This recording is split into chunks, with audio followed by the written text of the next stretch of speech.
Hey guys, welcome back to my channel. So this is me, Indian Kurradu. Interestingly, I have got a question from one of a student who is actually in India, recently completed her undergraduation, and she was a bit confused about selecting MBA or MSc or MIM. She tried to Google it, but she got a lot of different answers and a couple of suggestions, which is making her more confused. So maybe I thought this is something I could bring on our platform and make this video useful to all the students out there who have just graduated and have been in a dilemma of selecting between MBA, MSc or MIM. So let's dive in.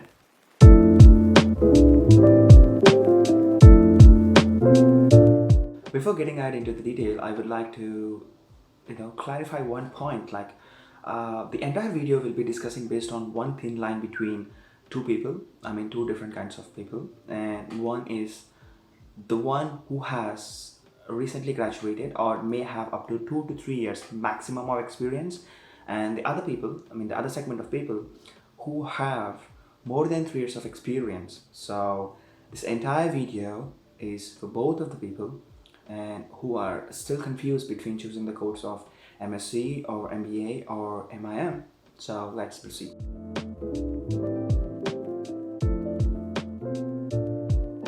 So now let's talk about MSc or Master of Science.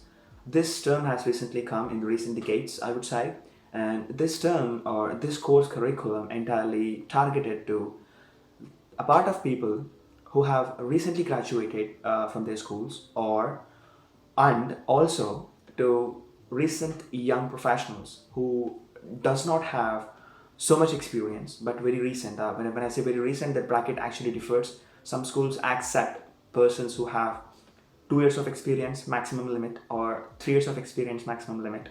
So that depends from school to school. So you really have to go and check what is the criteria for the MSc. Okay, but what exactly this MSc does and what is the difference between the individual who did MBA and the individual who did MSc? So let me put myself here. I did MSc from EdTech. My course is MSc in Management Studies. And I do have a friend who did MBA from London Business School. So when we had a discussion to realize the difference between the MSc and the MBA, I realized a couple of different interesting facts. MBAs are basically aimed at the individuals who have gained an expertise in one different field and who also gained significant experience in working in different fields of corporate. And then the individual will start to think of himself to grow one ladder above the career line. So that is nothing but where he might be wanting to move from an employee to the manager level, or the manager to the head of the sales or the head of the department, or even from there to the VP, the presidents, the MDs, etc. So to this ladder, MBA actually acts as a major step, for you to cross the ladder and then go ahead. And when I say this, let me highlight one point, because the MBA curriculum, as I said in recent minute back, aims at bringing out the managerial and also the leadership abilities together in an individual, along with the experience or the expertise which he already gained by working in maybe 5 years or 8 years in some field or in a firm. And coming to the MSc, like me, I had only 2 years of experience in the financial background, so I cannot go for MBA because I'll tell you the reason at the end. I had to choose MSc.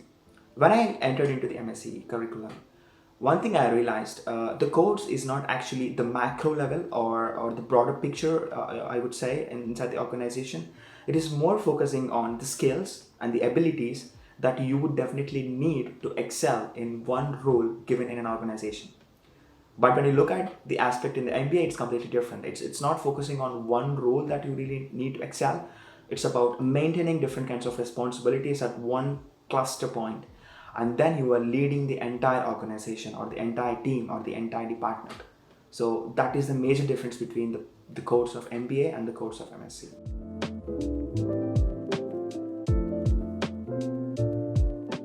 So MIM, which is also called Masters in Management.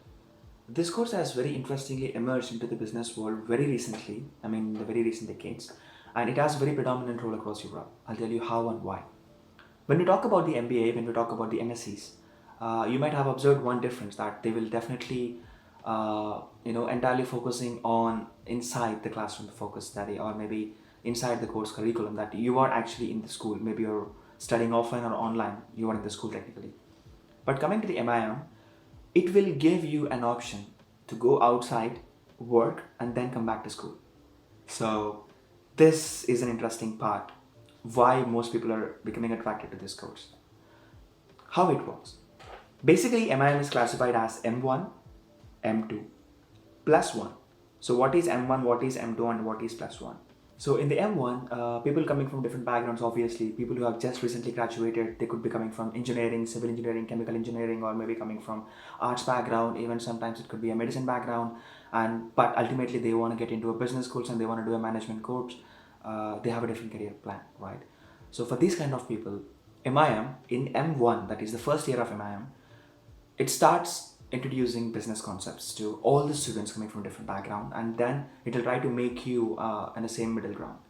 And once you complete your M1, you will understand the very important concepts of business, management, etc., etc. And now coming to the M2, they will give you an option.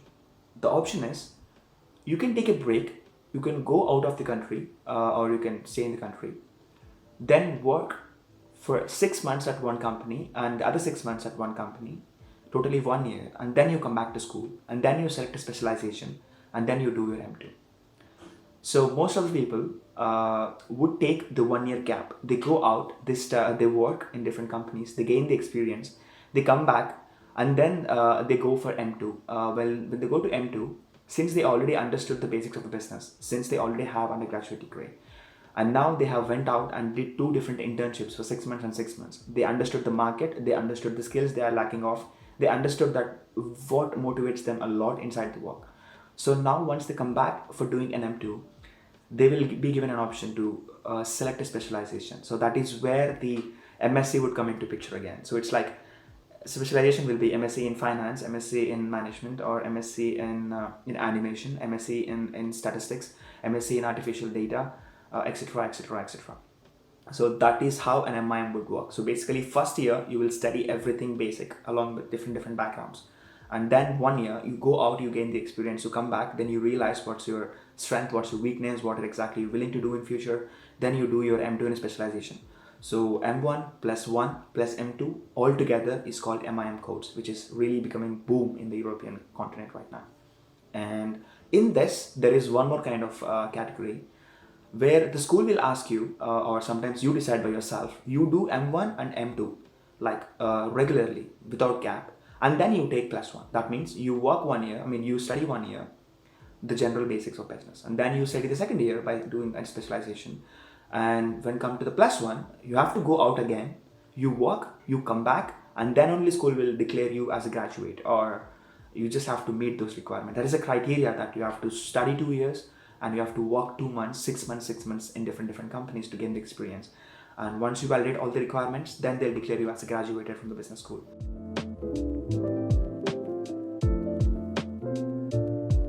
So now let's talk about the admission requirements.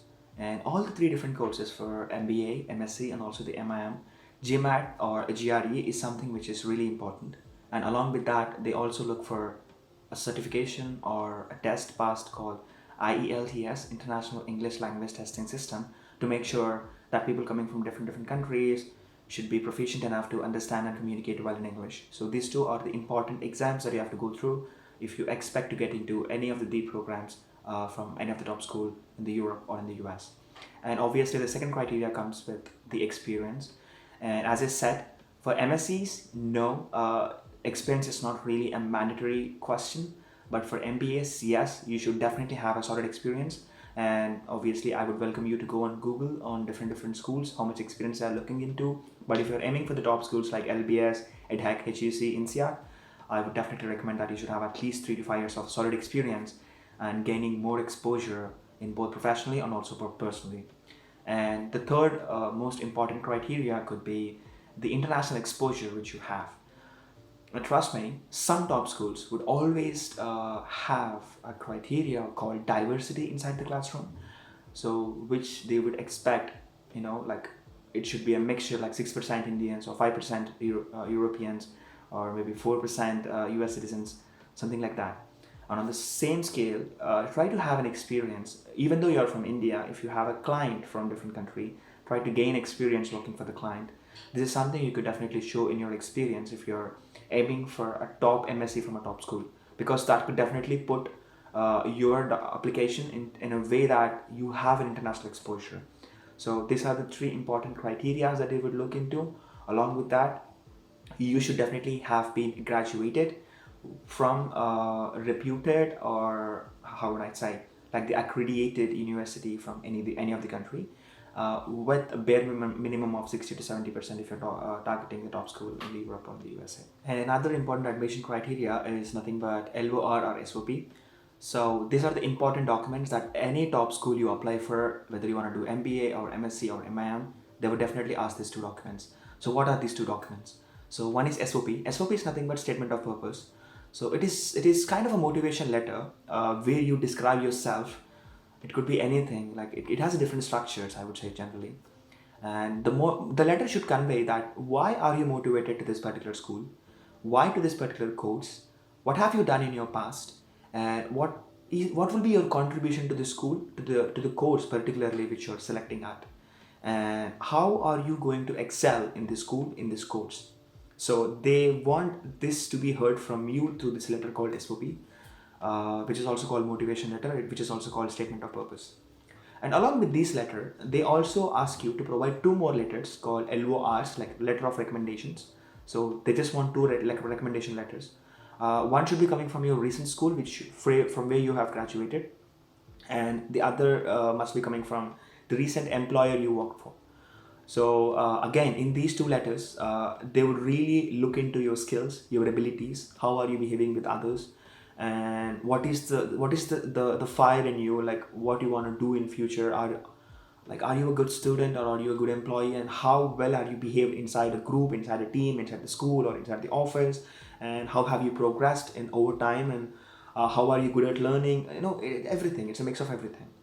So these are the other important documents that you need along with GMAT, GRE, experience, good academic records and stuff. So once you have all these documents, and then you are good to go to apply for any of the top school in the Europe. And when we talk about the GMAT and GRE and IELTS, I know I haven't told you the bracket of the score. Trust me, it completely depends on the school and the course you are looking at. The best way to look at this bracket is go to the school site, go to the course site, download the brochure and check what is the average GMAT score or the GRE score or the IELTS score for that particular year of that particular cohort. So that will give you an idea on the standards, what they're looking at, especially in terms of scores or the grades coming from the competitive exams. And yeah, that's the best advice I can give you from the admission criteria.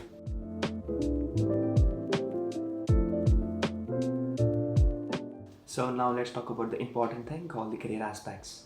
So you must be wondering what could be the outcome if I do MBA, and what could be the outcome if I do MSc, and what could be the outcome if I do MIM. So let me put it in very simple words. If you are doing an MBA from a top school, that means you have already gained like 3 to 5 years of minimum experience in some industry or a company, and you have gained a lot of exposure to different aspects of both personal and also the professional life. So when you have this kind of background and you are doing MBA from a top school like INSEAD or HEC or any other top schools which are ranked in the FT, even for example, which are ranked in FT, so you could be possibly getting into positions like the manager, the head of the sales, the VP, or the someone who could definitely manage a portfolio, of a company. When I say portfolio, that could be people, that could be the resource, that could be the technology, or that could be the department they're looking into. And when you do an MSc, since you do not actually focus on the manager or the leadership abilities, you are more focusing on gaining the exposure, getting the skills and abilities, grinding themselves, that you have to excel at that certain field you are really interested into.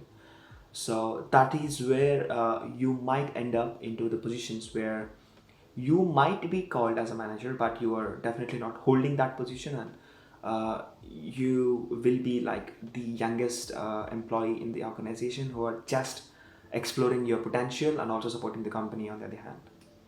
And when we talk about the MIMs, it is similar to the MSc outcome, but the ROI difference between the MSc and MIM is a bit different. Obviously, because you're spending 2 years in school, you're going out, you're coming back, and then you are again questioning your skills and abilities, and then you are molding yourself to one certain aspect of your aim. So that's why it's a bit different. But myself, I did MSc, which is just a 1-year course. I think this is something which I missed to put in the MSc section. And along with that, along with the ROI aspects which we just spoke, there is something called I really understand that people coming from different backgrounds will have different requirements in their mind, and for that reason you really have to go to the fee structure, because MBA is really like the top, like the highest money you would ever pay in studying abroad, and also the hour will be the same. And MSc is between the MIM and also the MBA, because some schools will offer you with the less fees if your profile is really strong. And coming to the MIM, it's almost equal to, not equal I would say, like MSc is the cheapest, the least cost possible, I cannot say cheapest, and then it comes the MIM, and then comes the MBA. So this is how exactly the fee structure would go through. I really cannot give an exact bracket, because when I researched about it in the Google, when I look at the different courses and also the fee structures of different schools, I was gone mad. So it's better for you to explore yourself in the internet, and then if you have any questions, you could reach us at any time in the comment section, or I'll ping all my links below.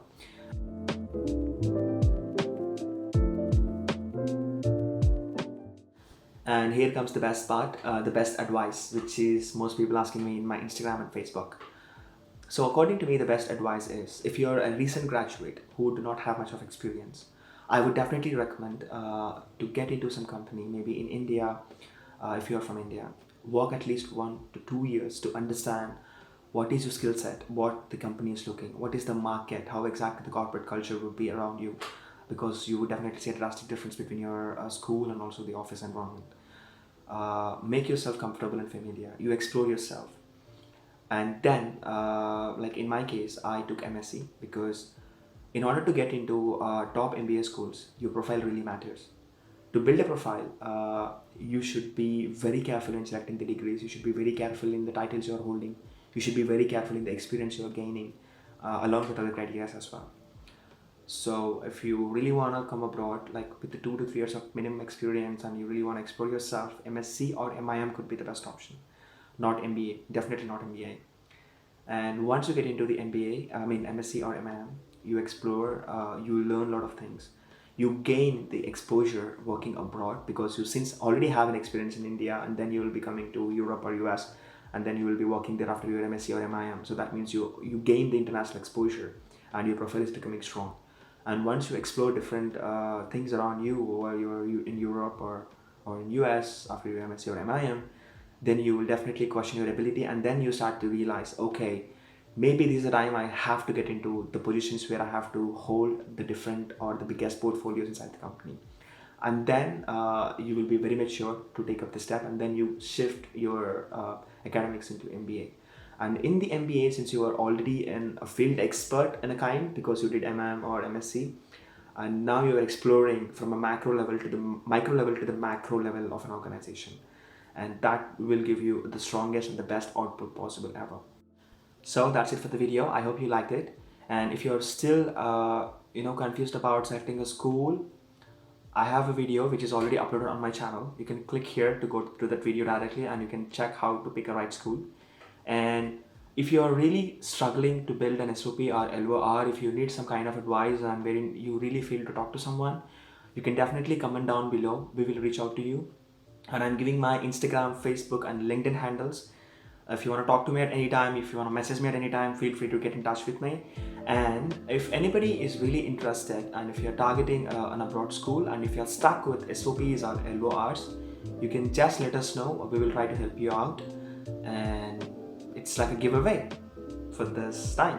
So see you in the next video. Yours, Indian Kurradu. Bye bye. Take care.